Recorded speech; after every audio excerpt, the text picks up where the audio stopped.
Hey, Ben Kuzma from Province Sports, Ian McIntyre from the Vancouver Sun. Montreal Canadiens, big task. That's where the Canucks open up this 6-game road trip, Ian. And remember a year ago, Montreal Canadiens were 9-0-0, came into Vancouver and lost. Well, guess what, folks? They're 8-0-1. And aside from Carey Price, I think of three guys. I think of Shea Weber being everything they had hoped for in the Subban trade. Not only to bring that cannon from the back end, but his leadership. He's already got 3 power play goals. He's got 4 goals. I don't know what they did with Alexander Radulov, whether they took him to a psychologist or whether they hypnotized him, but he's got that zest for the game back. He's got 3 power play goals in, and Andrew Shaw giving them some of that toughness that this team didn't have. I always thought the Montreal Canadiens were too easy to play against.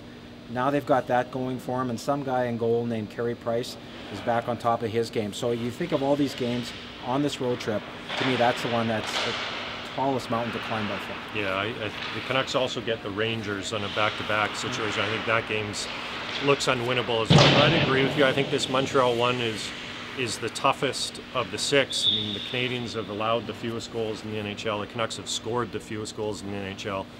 You don't have to work for NASA to know that if the Canucks are going to win this, they're going to need a spectacular performance from Ryan Miller.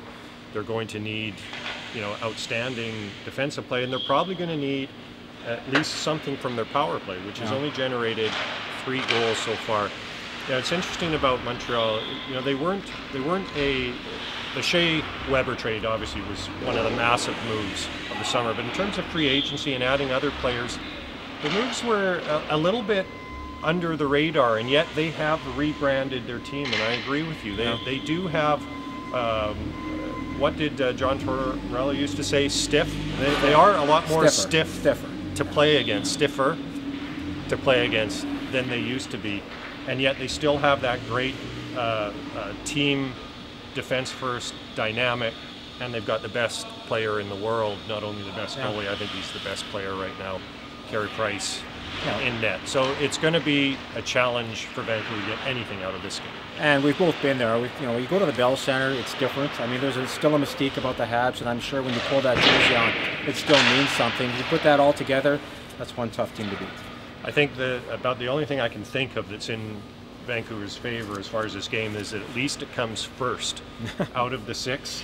The team has traveled there a day early to get a practice in Montreal before the game, and having come off this homestand where they lost all 3, were shut out twice, that right now the motivation, the energy, the urgency, all those things should be at a high. Whether that's enough, probably doubtful, but I think they will compete. Well, it's interesting today that Willie Desjardins said, he thinks his team's better prepared to have more success on the road.